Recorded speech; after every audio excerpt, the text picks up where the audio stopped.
અમદાવાદના પ્રહલાદનગરમાં વિશ્વ યોગ દિવસની ઉજવણી કરવામાં આવી। પ્રહલાદનગર ગાર્ડન ખાતે અમિતભાઈ શાહની હાજરીમાં યોગ દિવસની ઉજવણી કરવામાં આવી છે। રાજ્યના નાયબ મુખ્યમંત્રી હર્ષ સંઘવી પણ તેઓની સાથે હાજર રહ્યા।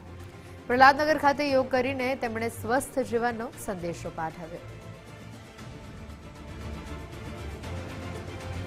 તસવીરો તેની સામે આવી છે। અમદાવાદના પ્રહલાદનગર ખાતે આવેલા ગાર્ડનની અંદર આજે 12મા આંતરરાષ્ટ્રીય વિશ્વ યોગ દિવસની ઉજવણી કેન્દ્રીય ગૃહમંત્રી અને રાજ્યના ગૃહમંત્રી બંને સાથે મળીને સમગ્ર અમદાવાદ સહિત રાજ્યભરની જનતાને યોગ કરીને સ્વસ્થ રહેવાનો સંદેશો પાઠવ્યો।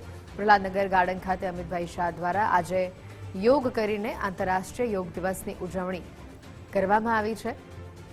આ સાથે જ રાજ્યના ગૃહમંત્રી હર્ષ સંઘવી પણ તેઓની સાથે ઉપસ્થિત રહ્યા હતા। અમદાવાદના પ્રહલાદનગરમાં વિશ્વ યોગ દિવસની ઉજવણી કરવામાં આવી। પ્રહલાદનગર ગાર્ડન ખાતે અમિતભાઈ શાહની હાજરીમાં યોગ દિવસની ઉજવણી કરવામાં આવી। રાજ્યના નાયબ મુખ્યમંત્રી હર્ષ સંઘવી પણ તેઓની સાથે ઉપસ્થિત રહ્યા હતા। તસવીરો સામે આવી રહી છે પ્રહલાદનગર ગાર્ડનથી કે જ્યાં અમિત શાહ અને રાજ્યના ગૃહમંત્રી હર્ષ સંઘવી દ્વારા યોગ દિવસની ઉજવણી કરવામાં આવી।